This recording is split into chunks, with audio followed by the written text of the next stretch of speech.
Welcome to FERPA training. We hope this video is helpful for you and the upcoming school year. This training will cover FERPA laws, guidelines, and regulations. Four concepts of FERPA. What is FERPA? Parents and students' rights, surveillance guidelines and rights, who has access to student information. We will also hand out a staff handbook and we will go over greater detail of these different informations. What is FERPA? It is a federal law that protects the confidentiality of student information. FERPA is a federal law found in Title 20 of the United States Code. FERPA is administered by the Family Policy Compliance Office in the Department of Education. FERPA applies to all schools that receive federal funding for any program administered by the Department of Education.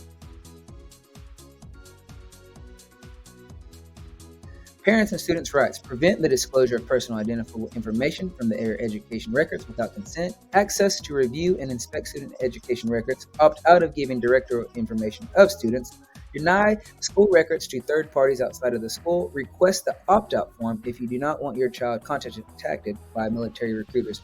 There's directory information can include, and we will go over in greater detail in the handbook. Surveillance guidelines and rights. Developing and publishing policies describing the purpose of surveillance cameras and the parameters for use. The Fourth Amendment prohibits governmental entities, such as public schools, from conducting unreasonable searches. The Federal Electronic Communication Privacy Act of 1986 prohibits the internal exception of the oral communication. Typically, recordings that qualify as FERPA protected education records are expected from disclosure requirements and open records law. Notify the school community of the use of surveillance cameras via policy handbook, websites, newsletters, and conspicuous signage.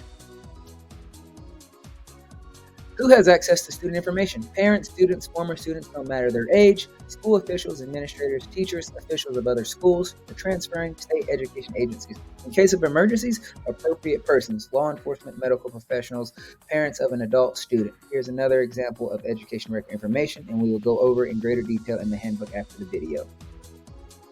We will familiarize ourselves with these concepts by reviewing guidelines and regulations, evaluating different situations, and practicing good habits when it comes to FERPA laws.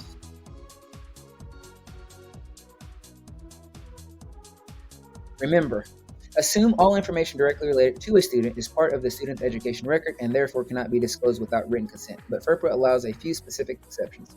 FERPA permits a few other disclosures, however, it is unlikely you will encounter these in a classroom. If you are asked to share protected information that seems reasonable to disclose, ask for advice first.